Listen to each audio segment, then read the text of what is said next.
and welcome to another tank review. This time we are looking at the French tier 6 light tank, the AMX 12T. The 12T is a surprisingly capable machine, and to me it is the most fun you can have at tier 6. Usually we look at the armor of tanks first, but since this is a light tank, it has 50 millimeters at most, there is no need to it, so we can just look into the stats. We will compare this to a T37, and I will put the autoloader on the T37 as well. Now, as we look into the stats, we can see that the 12T has a better penetration and better damage as well. The reload time of the magazine is a bit slower, but you do get one more shell as well. The ammo capacity is really low on this tank, and more often than not can cause you problems. The time between shells is 2.2 seconds, and the shell velocity is not that bad, if I'm honest. The view range 380, not the best, but for the tier it's pretty okay. The camo values, one of the best in the tier. The accuracy on the gun is rather okay, but the aim time is 2.5 seconds, which means that between shells you have to wait a bit to be fully aimed if you are at more than 150 meters from your target. The gun dispersion is pretty bad, if I'm honest, but it gets even worse since for some reason the French lights do not get a vertical stabilizer, while any other light tank from tier 6 in the game gets one. The elevation and gun depression both are pretty horrid, if I'm honest. The elevation plus 12 is bad, but it's nothing compared to the gun depression at only -4.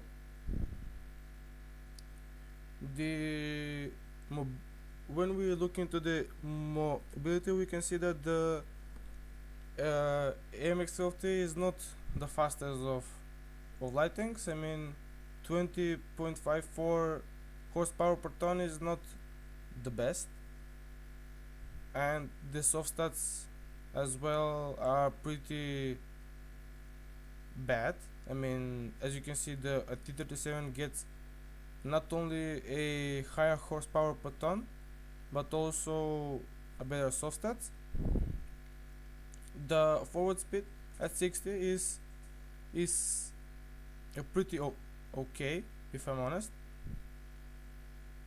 So far you saw that this tank has a really punchy gun for the tier, and everything else is sort of subpar, but if I'm honest, the mobility doesn't really make much of a difference if it were faster, but the gun makes a huge difference at this tier.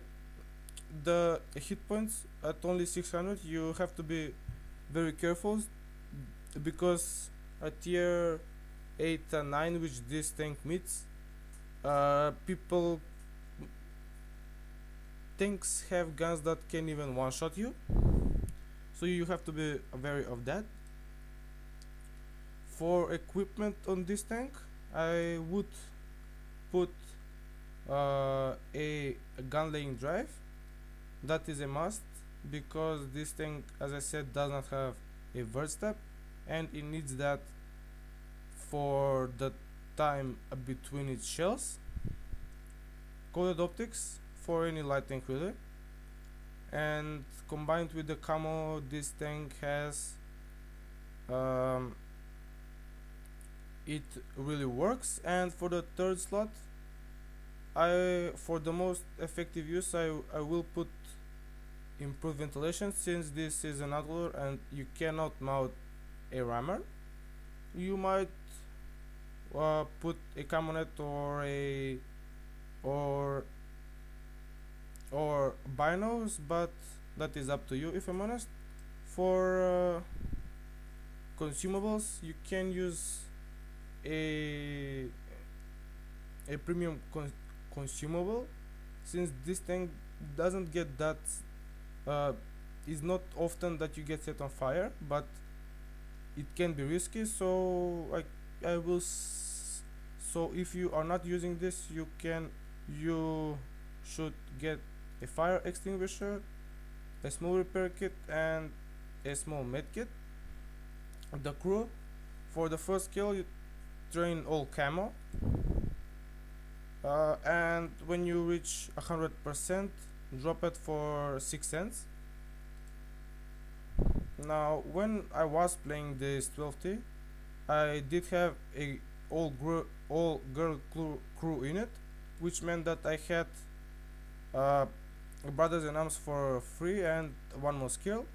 After those two, I will suggest, as I said, 6 cents on the commander is a must, since this is a light tank. For the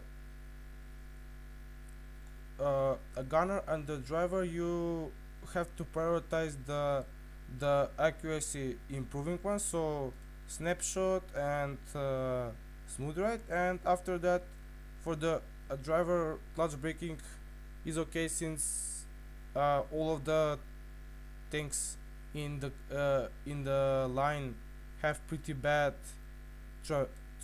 traverse speeds. With that said, I think it's time to get into the game. And here we are in the game. As you can see, it's a standard battle on Himmelsdorf. It's a tier 7 game, which means that I am top tier in this matchup. I will try to play this game like auto-loading medium. In this game, I am platoon up with my clanmates and friends in the E25. That is Rippermac and Master Ace in the VK that I am now passing. All of us decide to go onto the hill, since we are pretty mobile and we can secure the hill rather easily. As I'm climbing here, you can see that the 12T is not the fastest of light tanks in the game. I mean, even the E25 is a lot faster than it, but that was not a real problem for me, if I'm honest. Rippermac has the right flank secured, and I will try to put side shots into this mediums here. I auto-aim at the type. I somehow managed to bounce my first 2 shots, but my next 2 connect and I do take him out.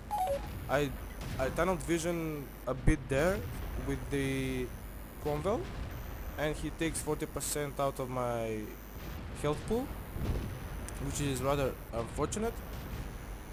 You can appreciate how quickly this thing reloads, and with a full clip I can surprise them. With my first shot, I take out the T-34. With my second, the Cromwell, I put 2 shots into the looks and someone takes them out, and I take out the MT-25. You saw what the 12T's potential is. In a matter of, what was it, 10 seconds, I managed to pick up 3 easy kills. All auto-loading tanks in the game have that potential, if I'm honest. The banana alley is now crashed and the enemy will be pushing forward. Now what I'm doing here is rather risky, since I am exposing my tank and I can slip down, you have to be really careful when you do that. In a true French fashion, I missed my first shell, but the next 3 connect, and I am on a reload since all of them are now looking at me and I need to be unspotted for the moment. Rippermack here makes a very big mistake. He exposes himself again, and I think the SU-152 shot him again. I do get spotted and I fall back. As I try to get to my first position, I see that the base is being kept and we have to get back there. I reload an APCR clip for this occasion, and that was really unfortunate. My buddy in the E25 died, rather unlucky, but that's that. Now the next segment of shot will be really unlucky.